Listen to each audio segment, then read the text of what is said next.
하나님의 은혜와 축복이 오늘 예배하는 모든 종들에게 함께 하시기를 주님의 이름으로 축원합니다. 어떤 목사님 한 분이 여름 휴가를 맡아서 여행을 하다가 큰 호텔에 숙박을 하게 됐습니다. 왜 그 호텔에 숙박을 하게 됐느냐면은 너무 늦게 가서 예약된 호텔이 없는 거예요. 그래서 싼 호텔은 다 차고 비싼 데만 남아있는데 들어가려고 하니까 너무 비싸서 엄두가 안 나는 거예요. 그래도 어떻게 해요? 들어가야지. 살 데가 없는데 들어갔어요. 들어가서 한 이틀 사흘 묵게 되었는데 식당에 가서 보니까 식당이 너무 멋있어요. 으리으리합니다. 아주 럭셔리한 식당인데 사람들이 맛있게 밥을 먹는데 거기 가서 밥을 먹으려니까 돈이 없어요. 숙박비도 이렇게 비싼데 거기 가서 밥을 먹으면 밥값이 보통 비쌀 것 같지가 않아서 고민하다가 그냥 이렇게 아무나 먹을 수 있는 스낵 바에 가가지고 그냥 이렇게 먹었어요. 근데 사흘쯤 되니까 너무 배고파서 안 되겠어요. 그래서 그 레스토랑에, 호텔 안에 레스토랑에 들어가서 시켜서 실컷 먹고 이제 걱정이 됐습니다. 이거 얼마나 비싸게 나오면 어떡하나. 이거 돈도 없는데 여기서 먹고는 우리가 이거 돈 없어서 어디 갈 수도 없으면 어떡하나. 그리고 조심스럽게 물어봤어요. 이거 저 밥값이 얼마입니까? 그랬더니 그 밥값이요? 숙박비 다 포함되어 있습니다. 그러니까 이분이 그때부터 막 배가 너무 아픈 거예요. 지난 3일 동안 참느라고 이렇게 숙박비 다 포함된 걸 했으면 실컷 먹을 건데 돈은 그러면 숙박비에서 이거 좀 빼고 받으면 안 되니까 그럴 수가 없대요. 다 받아야 된대. 그러니까 안 먹은 자기만 바보 된 거잖아요. 쫄쫄 굶으면서 다 먹도록 돼 있는 거를 몰라가지고 그걸 안 먹고는 그냥 혼자 그때부터 너무 배가 아픈 거예요. 나중에 그 얘기를 해주시는 겁니다. 여러분, 우리가 당연히 내 것인데 내 권리고 내가 누려야 할 자격이 있는데 몰라서 그걸 못 찾아 먹고 그냥 고생하고 살았으면 얼마나 억울하겠어요. 여러분, 하나님의 은혜가 이와 같은 줄로 믿습니다. 하나님은 누구에게나 다 주셨어요. 내게 와서 마음껏 생수를 마시라고 말씀하셨습니다. 주님의 은혜는 가서 찾고자 하는 자에게는 다 풀입니다. 그게 노차지예요. 가서 먹기만 하면 되는데 그걸 모르고 남이 경험하고 와서 얘기해 주는데도 그게 안 믿어졌어. 하나님의 은혜를 가져가지 못하고 고생은 고생대로 하고 고통은 고통대로 받고 나중에서 알고 나서는 후회되는 것입니다. 여러분, 하나님의 누구에게 차별 없이 주시는 하나님의 은혜를 마음껏 누리는 성도 될 수 있기를 축원합니다. 주님께서는 우리의 생수가 되십니다. 너희가 내게 와서 마음껏 먹고 마시라고 말씀하셨는데 그 음성을 듣는 자는 다 시원함을 얻고 인생의 삶 소망을 얻게 되는 줄로 믿습니다. 오늘 본문 말씀에 보면 한 여인이 나옵니다. 이 여인은 병자입니다. 그런데 다른 사람들은 알지 못하고 머뭇거릴 때 이 여자는 하나님 은혜를 예수 그리스도를 통해서만 받을 수 있다고 하는 것을 깨닫고 과감하게 그분의 옷자락을 붙잡고 오늘 하나님의 은혜를 경험하게 된 줄로 믿습니다. 성경 본문 한번 열어보겠습니다. 마가복음 5장 25절에서 29절 말씀 읽어보겠습니다. 12해를 혈루증으로 알아온 한 여자가 있어 많은 의사에게 많은 괴로움을 받았고 가진 것도 다 허비하였으되 아무 효험이 없고 도리어 더 중하여졌던 차에 예수의 소문을 듣고 무리 가운데 끼어 뒤로 와서 그의 옷에 손을 대니 이는 내가 그의 옷에만 손을 대어도 구원을 받으리라 생각함이라. 이에 그의 혈루 근원이 곧 마름에 병이 나은 줄을 깨달으니라. 아멘. 자, 여기 보면은요, 이 여자가 병이 들었는데 앓기를 12년 동안 앓았다, 그렇게 돼 있어요. 여러분, 몸이 정상으로 있다가 조금 어디만 아파도 얼마나 힘듭니까? 만약에 배가 아프거나 허리가 아프거나 다리가 아프거나 눈이 아프거나 귀가 아프면요, 하루만 지내는 게 너무 힘들잖아요. 다음날 병원 가면 될 것 같은데도 그 참아야 되는 하루가 얼마나 힘듭니까? 그런데 이 병을 말이죠, 12년이나 앓았다고 그러면요, 날마다 이 사람은 지옥을 경험하면서 사는 거예요. 사람이 몸이 갇혀도 괴로운 일이지만 병에 갇혀도 괴로운 일입니다. 날마다 병을 의식하면서 살아야 되는 것처럼 괴로운 일이 없어요. 무슨 일을 하다가도 병이 있다 생각하면 못하잖아요. 건강이 받쳐주지 않으면 사업이고 뭐 아무것도 할 수가 없는 것입니다. 그런데 이 여인은 12년 동안 혈루증이라고 하는 참 고통스러운 병을 경험하면서 날마다 피를 흘리면서 사는 병입니다. 그러니까 얼마나 괴롭겠어요. 그래서 이 괴로움을 면해보려고 많은 의사를 찾아다니고 능력 있다는 사람은 찾아다니면서 치료를 해봤지만 괴롭기만 합니다. 병이 고쳐지질 않아요. 그리고 더 큰 피해는 가진 것마저도 다 허비해서 이제는 아주 아무것도 가진 게 없는 가난한 자가 되었습니다. 재산을 그만큼 탕진했으면 병이라도 나으면 좋잖아요. 근데 병이 나아진 게 아니라 더 중해졌다 그렇게 돼 있어요. 이 사람에게는 이제 소망이 없습니다. 이제 남은 것은 죽음의 날을 기다리는 것밖에는 소망이 없는 이런 사람에게 예수님의 이야기를 듣게 됐어요. 사람들이 예수님의 말씀을 듣고 전해줍니다. 예수님에게 체험해서 전해줍니다. 많은 사람들은 의심하기도 하고 궁금해하기도 하는데 이 여인은 그 말씀을 들을 때에 하나님이 보내주신 그리스도라고 하는 것을 확신했어요. 그래서 예수님에게 가면은 분명히 자기 병도 고치고 구원의 축복을 받을 거라고 믿었습니다. 그래서 여기 본문 말씀에 보면은 예수님이 모인 곳에 몰래 찾아갔어요. 그랬더니 많은 사람이 모여 있어요. 예수님에게 자기의 사정을 얘기하고 싶어도 사람들 앞에 부끄러워서 자기 병을 설명할 길도 없습니다. 그래서 할 수 없이 몰래 예수님 곁에 가서 옷자락을 만졌어요. 그거 만질 때 내가 그분의 옷자락만 만져도 내가 구원을 받을 수 있을 거다 생각하고는 옷자락을 잡았는데 그때 그 병이 나은 줄로 믿습니다. 여러분, 하나님께서 우리에게 은혜를 주실 때에 얼마나 간절히 소망하고 믿고 확신하느냐, 거기에 따라서 믿음의 역사가 일어날 줄로 믿습니다. 그런데 여기 본문 말씀을 좀 자세히 보면 좀 특이한 부분이 있어요. 그 뭐냐면은 그의 옷에만 손을 대도 구원을 받으리라 생각했다는 거예요. 여러분, 이렇게 설명하지 말고 내가 그분의 옷자락을 잡으면은 병이 나을 줄로 생각했다 그러면 좀 이해하기가 쉽습니다. 근데 성경은 그렇게 설명하지 않고 그 옷자락에 손을 대면은 구원을 받으리라 이렇게 생각했다는 거예요. 여러분, 이 여인은요, 예수님에게 병 고치는 정도에서 목적을 둔 것이 아니고 구원받는 길까지도 생각했다고 하는 것입니다. 그러니까 성경에 쓰여진 문맥대로 보면 분명히 그렇게 돼 있어요. 모든 것을 다 잃어버리고 또 병까지 얻어서 소망이 없는 이런 사람에게 남은 것이라고 하는 것은 죽음이 찾아올 수 있다고 하는 죽음에 대한 두려움이 남아있을 겁니다. 그리고 이 사람은 이 병을 통해서 인생이 얼마나 보잘것없고 또 이 병을 통해서 얼마나 무가치하고 힘은 무력한 것인가를 철저하게 경험했어요. 살아있고 숨쉬는 것만으로도 이게 축복이라는 것을 깨달았어요. 그런데 예수님은 이렇게 병든 자, 고통받는 자에게 참 소망을 주고 병을 치유해 주실 뿐만 아니라 구원의 길도 열어주신다고 하는 것을 확신했습니다. 이제 죽은 길만 남은 사람에게는 오직 살 길이 예수님밖에 없다는 것을 깨닫고 예수님에게 찾아왔습니다. 그리고 사람들을 해치고 그분의 옷자락을 붙잡으면서 내가 이 옷자락만 붙잡아도 나에게 구원이 이를 거라고 하는 것을 믿었습니다. 치유를 뛰어넘는 구원의 소망을 뒀어요. 하나님이 그 여인의 소원대로 이루어 주신 줄로 믿습니다. 여러분, 병은 정상이 아닌 걸 병이라고 그래요. 몸에 병이 났다 그러면 우리는 몸이 망가진 것을 말합니다. 기계가 정상이 아닌 것은 고장 났다 그러고 사람 몸이 잘못된 것은 병이 났다 그래요. 근데 이게 잘못된 이 상태를 회복시키는 것을 치유라 그럽니다. 또 기계를 거꾸로 정상으로 돌려놓으면 그거는 술이라 그래요. 근데 우리 몸은 몸이기 때문에 치유를 받아야 되는 것입니다. 예수님께서 우리의 치유가 되시는 줄로 믿습니다. 이 여인은 예수님이 자기 몸을 고쳐줄 거라고 하는 확신을 뛰어넘어서 예수님에게 가면 병도 고침받고 인생도 고침받고 영혼도 축복받는다는 것을 믿었어요. 여러분, 이것이 구원의 확신인 줄로 믿습니다. 우리 모두가 다 구원을 확신하고 하나님의 자녀가 된 것을 소망했기 때문에 오늘 이 자리에 나와서 주님께 영광을 돌리고 있는 줄로 믿습니다.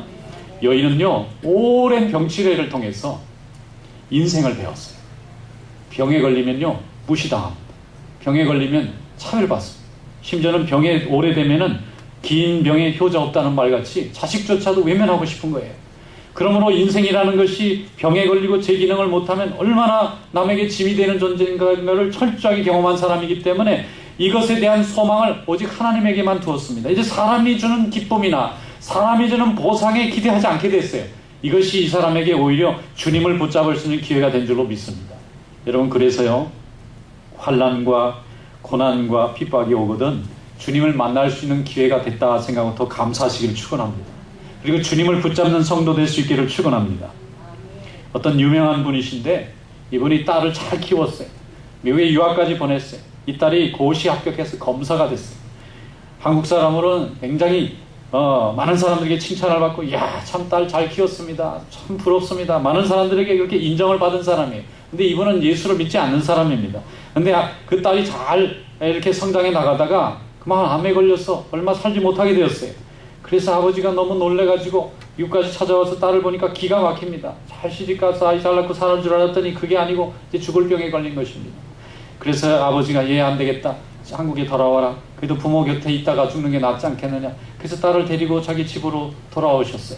그 보니까 딸이 살아보려고 애를 많이 쓰는데 자기가 보기에도 너무 딱합니다.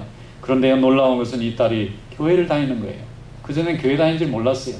아버지가 워낙 교회 다니는 걸 싫어하니까 딸이 아버지에게 교회 다니는 걸 숨겼는데, 이제 뭐 생명이 얼마 안 남았으니까 자기 하고 싶은 대로, 아버지 나 세례 받고 예수 믿게 됐어요. 그리고 저는 새벽기도 나가야 살아요. 그리고 나가니까 아버지가 반대도 못하고 아침에 일찍 일어나면 그냥 구경만 하다가 조금 지나가고 보니까 이 딸이 너무 간절하게 매달리는 걸 보고 이걸 충격을 받았어요.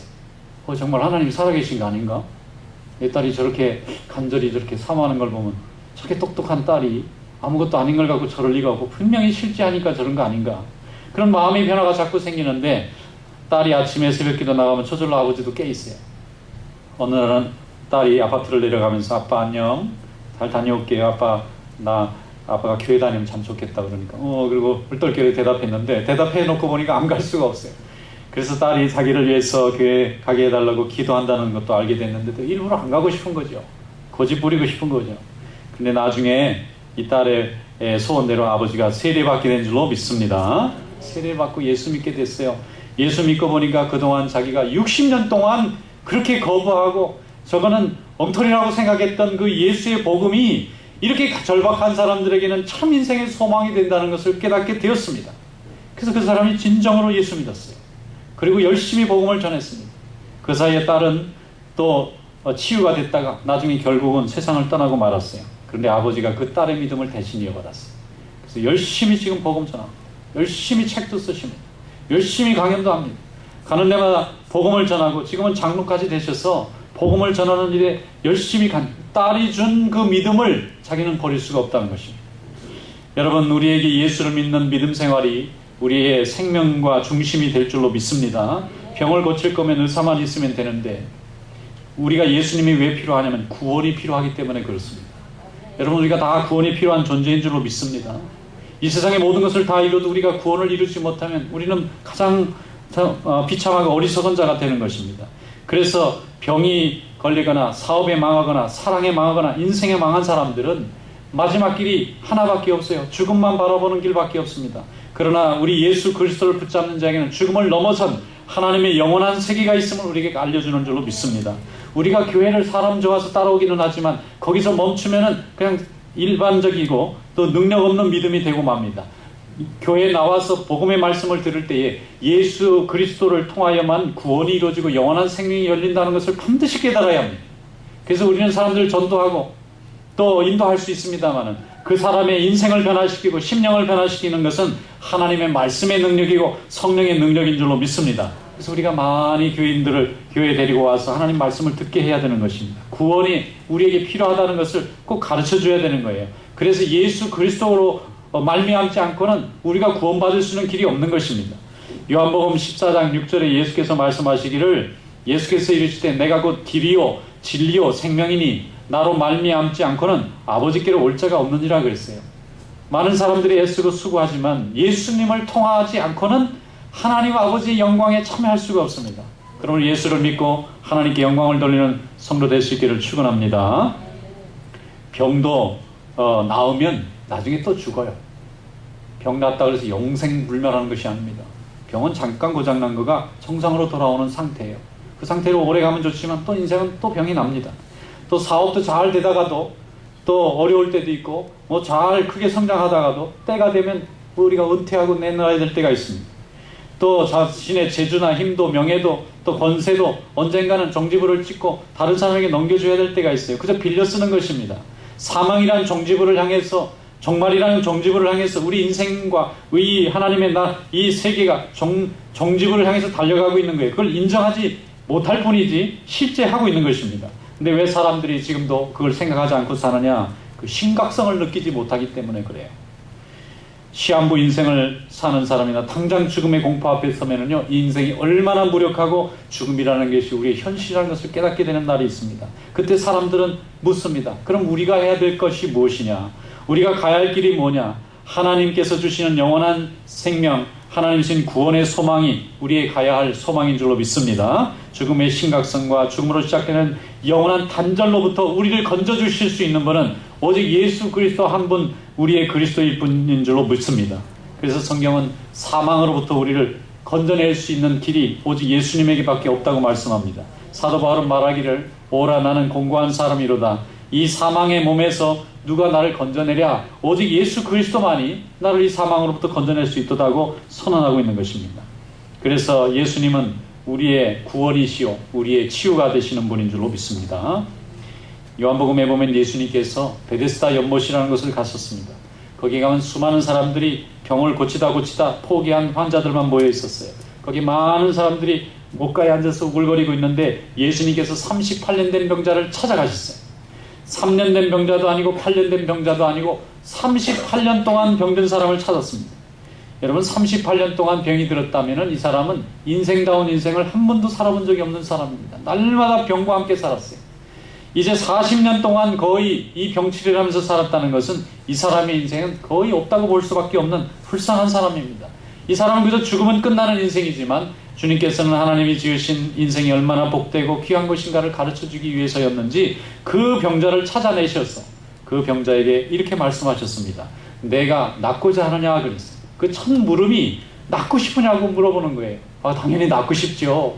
날 길이 없으니까 그러고 있는 거죠. 그랬더니 예수님이 그러는 거예요. 예, 낫고 싶습니다 했더니 내 병에서 놓여 건강할지어다 그랬습니다.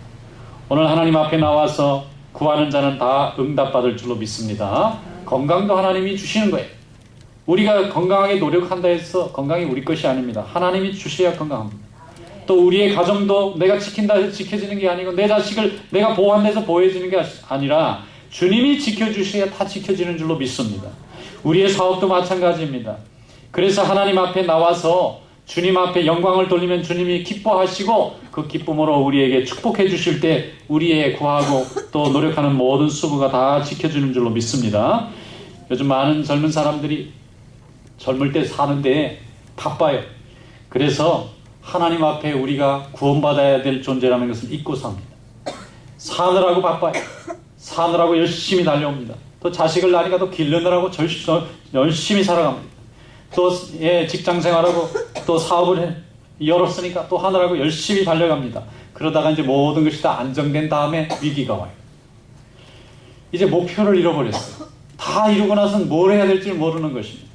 그래서 사람들이 무엇을 위해서 달려가는지 목표를 잡지 못해서 이리 방황하고 저리 방황하다가 또 실족하기도 합니다. 세계에서 제일 복지가 잘 된 나라일수록 자살하는 사람이 제일 많아요. 참 이상하잖아요. 그 어려움으로 또 벗어나기 위해서 그렇게 애썼는데 그 좋은 이 제도를 다 만들어 놓고 정말 편안하게 아무 물질 걱정 없이 노후를 다 보낼 수 있도록 다 해놓은 나라일수록 사람들이 그러면 이제 뭐하고 우리가 사나? 이제 자식 기를 필요도 없고 또 열심히 노력해서 내 재산을 지킬 필요도 없고 그냥 편안하게 다 돼 있는 이 나라에 우리는 뭐하고 살아야 되나? 그러니까 사람들이 죽을 생각만 해요. 그래서 같이 죽을 사람을 모으는 사람도 있고 죽는데 같이 여행가 되는 사람도 있고 그러고 죽는다는 거예요. 아니 그런 사람들이 어디 있어요? 인간이 하나님 앞에 참된 삶의 목적을 잃어버리면 이렇게 되기가 쉽다는 것입니다. 하나님이 주신 생명입니다. 하나님이 주신 인생입니다. 귀하고 복되게 써야 되는데 그 사명을 잃어버리면 어떻게 써야 될지를 모르는 거예요. 하나님이 이 땅에 우리를 보내주신 것은 하나님을 섬기고 하나님의 나라를 확장하고 예배하고 전도하고 봉사하라고 하나님이 우리를 이 땅에 보내주신 줄로 믿습니다. 하나님의 영광을 위해서 교회를 이루고 하나님의 나라를 확장하기 위해서 함께 기도하고 헌신하게 하려고 하나님이 우리를 이곳에 보내주셨어요. 그래서 열심히 하나님을 섬기고 봉사하는 사람들은 이게 다른 생각할 여유가 없습니다. 어떻게 하면 주님의 나라가 설까? 어떻게 하면 하나님의 나라가 확장될까? 어떻게 하면 교회가 부흥하고 성도들이 믿음 생활할까? 이것을 열심히 생각하다 보면은 하나님이 내게 필요한 것도 다 채워주시고 우리의 근심 걱정도 다 물리쳐주시고 하나님의 역사에 쓰임받는 귀한 인생으로 하나님 만들어주실 줄로 믿습니다. 이것이 바로 구원을 소망하는 자의 참된 삶의 모습인 줄로 믿습니다. 그런데 이런 소망을 가지지 못한 사람은요 다 이뤄놓고 우울증이 찾아와요. 자식 다 키워놓고 집안 다 이뤄놓고 자기의 모든 걸 다 이뤄놓고 그때부터는 괴롭습니다. 자기가 무엇을 해야 되나 방황하고 있어요. 길을 잃어버렸어요. 여러분 인생의 참 소망을 우리 예수 그리스도에게 두시는 성도 될 수 있기를 축원합니다. 인생의 소망과 방향이 예수님에게 있으면 우리가 성도가 되는 거고 예수님을 바라보지 못하는 자는 인생의 땅을 바라보다가 절망 속에 사는 것입니다. 창세기에 보면 인간이 뭔가 하는 것에 대한 답이 있어요. 거기 보면 하나님이 아담과 하와를 만드시고 둘을 에덴 동산에 주셨는데 선악과를 따먹었어요. 그래서 하나님이 아담과 하와를 찾으러 다니니까 아담과 하와가 도망 다닙니다. 도망 다녀야 하나님 손바닥 아닌데도 도망 다녀요. 그랬더니 하나님이 부르십니다. 아담아 어디 있느냐? 그러니까 아담이 숨어 있다가 더 이상 도망 못 가고 나왔어요. 내가 왜 선악을 알게 하는 나무를 내가 따먹지 말라는데 따먹었느냐? 그랬더니 이 아담이 하는 말이 있어요. 하나님께서 내게 주신 저 여자가 나로 하여금 선악과를 따먹게 하였나이다. 이렇게 말했어요. 그러니까 하나님이 그러면 네 잘못 없구나. 그럴 줄 알았더니 내 이놈. 그러더니 둘이 다 혼냈어요. 아담이 혼자 독차하는 것이 괴롭고 외로울까봐 하나님이 갈빗대를 빼서 만들어주셨으니까 자기를 위해서 만든 사람이잖아요. 그건 서로 오손도손 잘 지내면서 하나님의 법을 잘 지키면 에덴을 지켰을 건데 유혹에 넘어져서 서로 자기 욕심을 절제하지 못하고 죄에 빠지고 나서 그 책임은 만들어준 하나님에게 지금 원망을 돌리는 것 아닙니까? 여러분, 하나님에게 늘 감사하고 주님께 영광 돌리는 성도 될 수 있기를 축원합니다. 이상구 박사님이 요즘 현대인들이 병이 많고 이것저것 그냥 몸이 아픈 이유가 뭐냐? 감사를 잊어버려서 그렇대요. 성경에 있는 말씀 그대로잖아요. 누구나 다 병 걸릴 수 있는 확률이 하루에도 몇 번씩 지나가는데 그게 화가 나서 마음속에 끌어안고 밤을 새도록 하다 보면 그게 독이 돼서 몸이 이제 망가지는 거고, 그걸 주님 앞에 기도하면서 잘 해결하고 하나님 앞에 지금 주신 것을 자족하고 감사하는 마음이 있으면 그 병이 될 수 있는 가능성이 다 사라지는 것입니다. 그래서 교회에 오는 것이 사는 길이에요. 누구를 너무 미워하면요, 그 사람 죽기 전에 내가 먼저 죽어요. 그 미움이 갖고 있는 독소입니다. 근데 이걸 감사하게 생각하면은 우리의 몸과 마음이 건강해지는 것입니다. 이게 의학을 연구하는 의사들이 하는 얘기잖아요. 근데 우리 성도들은 이미 다 체험적으로 알아요. 괴로운 것 성전에 나와서 눈물로 기도하면 하나님이 맺힌 감정도 풀어주시고 우리의 답답한 마음도 열어주시고 꽉 막힌 것도 새로운 소망과 목적을 보게 하시기 때문에 능히 이겨나가게 해주실 줄로 믿습니다. 요한복음 3장 16절에 말씀하잖아요. 하나님이 세상을 이처럼 사랑하사 독생자를 주셨으니 이는 저를 믿는 자마다 멸망치 않고 영생을 얻게 하려 하심이니라 그랬어요. 하나님의 뜻은 오직 한 가지입니다. 우리가 멸망 안 하는 거예요. 그리고 우리가 영생 얻는 것입니다. 일생을 수고했는데 다 멸망하면 어떻게 되겠어요? 얼마나 고통스럽겠습니까? 그런데 하나님을 믿고 예수를 붙잡으면 영원한 생명이 우리에게 열려질 줄로 믿습니다. 어떤 분이 큰 병에 걸려서 대수술을 받았어요. 그리고 병실에 이제 치료를 회복하기 위해서 병실에 이렇게 침실에 누워 있는데 자기하고 똑같은 병에 걸린 남자분 한 분이 같이 또 그 병실에 옆에 이렇게, 그러니까 어떻게 되는 거예요? 이게 수술 동기인가? 수술실에 같이 이제 이 사람도 똑같이 병 걸렸는데 그분이 와서 보니까 그분도 이제 깨어나느라고 이제 정신이 없어요. 자기도 간신히 회복이 됐는데 이제 의사가 와서 들여다보고 이제 매일 체크업을 합니다. 그런데 이제 병이 호전이 안 되니까 걱정을 하는 거예요. 두 분이 다 그래요. 그래서 이제 이 사람이 묻는 거죠.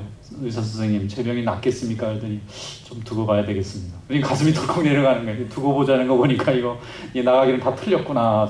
근데 그 옆에 있는 분도 똑같이 자기처럼 마음이 두려우니까 의사 선생님, 제가 이게 좀 회복이 됩니까? 그랬더니 두고 봐야 됩니다. 그냥 의사는 참 좋은 것 같아요. 두고 봐야 된대 뭐든지. 답이 없어요, 그분은. 하긴 그분은 이 몸이 움직이는 현상에 대해서 치료만 할 뿐이지 낫고 뭐 이런 것까지는 하나님이 하시는 일이니까 어쩔 수 없겠죠. 그런데 그분이 보니까 옆에 있는 분은 마음이 막 두려워가지고 그냥 하루도 안절부절 못 하시는 거예요. 근데 가만히 보니까 교회 장로님이시더래. 기도를 하는 거예요. 그 사람하고 자기하고 차이는 똑같이 병 걸려서 의사가 두고 봅시다 하면 가슴이 철렁 내려가는데 그분은 기도하는 거고 나는 기도할 줄을 모르니까 그냥 구경만 하는 거예요. 그런데 그분이 더 마음이 불안해서 자기가 차라리 좀 더 담대하더래요. 남자가 좀 째째하게 그런 거 가지고 이렇게 겁을 먹으면 되나. 그러면서 한편으로는 자기도 겁나 죽겠는데 죽을 것 같아서. 그런데 그분이 열심히 기도하면서 하나님 앞에 기도하니 하나님 빨리 낫게 해주세요 하고 기도하더래요. 그런데 속으로 생각할 때 저래가지고 저게 낫겠나. 치료를 잘 받아야 되는 거지. 그랬는데요. 그 장로님이니까 교회에서 신방들도 오시고 함께 기도도 해주고 가는 거. 치료는 똑같은데 하나 차이가 있다면 기도하고 기도받는 거. 자기는 기도하지 않고 기도받지 않는 거. 근데 정말 빨리빨리 호전이 되더니 그분이 퇴원하신 거예요. 나중에 봅시다 그러고 자꾸 나가는데 자기는 그때부터 가슴이 철컥 내려가는데, 저분은 저렇게 기도받고 퇴원해서 건강하게 나가는데 자기는 의사 선생님 어떻게 되겠습니까? 두고 봐야 돼. 아직도 두고 봐야 돼. 그러니까 이게 불안해서 내가 그분이 계실 때 좀 나도 기도해달라고 그럴 걸. 괜히 그냥 안 그런 척하고 무게 잡다가 손에 타봤다. 그리고 그때부터 막 열심히 간절하게 좀 교회 다니는 분이 있으면 좀 기도해달라고 막 부탁해가지고, 병원에 온 분들한테 부탁해가지고 기도받고 좀 열심히 자기도 낫고자 기도하니까요 정말 나아졌어요. 퇴원했어요. 퇴원해서 교회 나가고 세례받고 믿음 생활하게 된 줄로 믿습니다. 여러분, 어린아이 같은 믿음이라는 것이 무엇이냐? 이성과 합리로 현상이 맞느냐 이치를 따지는 것이 아니라 이미 체험한 사람들의 그 얘기를 듣고 믿고 신뢰하는 거예요. 그리고 나서 이해가 안 되면 하나님 알게 해달라고 도우심을 구할 때 하나님이 우리의 이성도 바꿔주시고 우리의 지식도 바꿔주시고 우리의 감성도 바꿔주실 줄로 믿습니다. 믿음을 갖게 된 자는 하나님 안에서 새 소망을 갖게 된 것입니다. 인생의 소망이 새롭게 열리는 거예요. 새로운 인생의 목적이 생기는 것입니다. 하나님 앞에 이런 축복이 있으시기를 주님의 이름으로 축원합니다.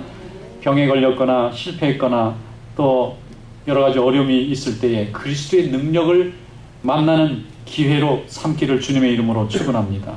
병이 있거나 자녀에게 어려운 일이 있거나 자기 자신에게 힘든 일이 있을 때에 우리 하나님 아버지를 붙잡는 믿음의 성도 되시기를 축원합니다. 예수님을 찾아가서 옷자락이라도 잡으면 구원을 받을 거라고 하는 믿음을 가지고 주님의 옷자락을 붙잡는 성도 될 수 있기를 축원합니다. 우리에게 찾아오는 실패를 주님의 능력이 역사하는 기회로 바꾸시는 그런 믿음이 되시기를 축원합니다. 찬송가 93장에 이렇게 가사가 돼 있어요. 예수는 나의 힘이요 내 생명 되시니 구주 예수 떠나 살면 죄 중에 빠지리. 눈물이 앞을 가리고 내 마음에 근심 쌓일 때 위로하고 힘주실 이 주 예수 그랬습니다. 우리 다 함께 한번 4절 불러보겠습니다. 예수는 나의 힘이요 내 소망 되시니 이 세상을 떠나설 때 곧 영생 얻으리. 한없는 복을 주시고 영원한 기쁨 주시니 나의 생명 나의 기쁨 주 예수. 아멘. 우리의 힘과 우리의 소망이 오직 예수님에게 있는 줄로 믿습니다. 호세아 6장 1절에 말씀합니다. 오라 우리가 여호와께로 돌아가자. 여호와께서 우리를 찢으셨으나 도로 낫게 하실 것이요 우리를 치셨으나 싸매어 주실 것임이라 말씀했습니다. 어떤 난란과 어려움 그 중에서도 우리 예수 그리스도가 여러분들의 참 소망이 되고 참 기쁨이 되어서 회복되고 치유받고 또 소망이 되는 그런 기쁨의 삶이 되시기를 주님의 이름으로 축원합니다. 기도하겠습니다. 감사하시고 은혜가 많으신 하나님 아버지, 오늘 저희들 귀한 말씀으로 위로하시고 또 새 소망을 주님께 둘 수 있도록 은혜 주신 것을 감사드립니다. 믿음 안에서 주님을 바라보며 믿음의 역사를 이뤄가는 복된 삶이 될 수 있도록 인도하여 주시옵소서. 예수님의 이름으로 감사하며 기도하옵나이다. 아멘.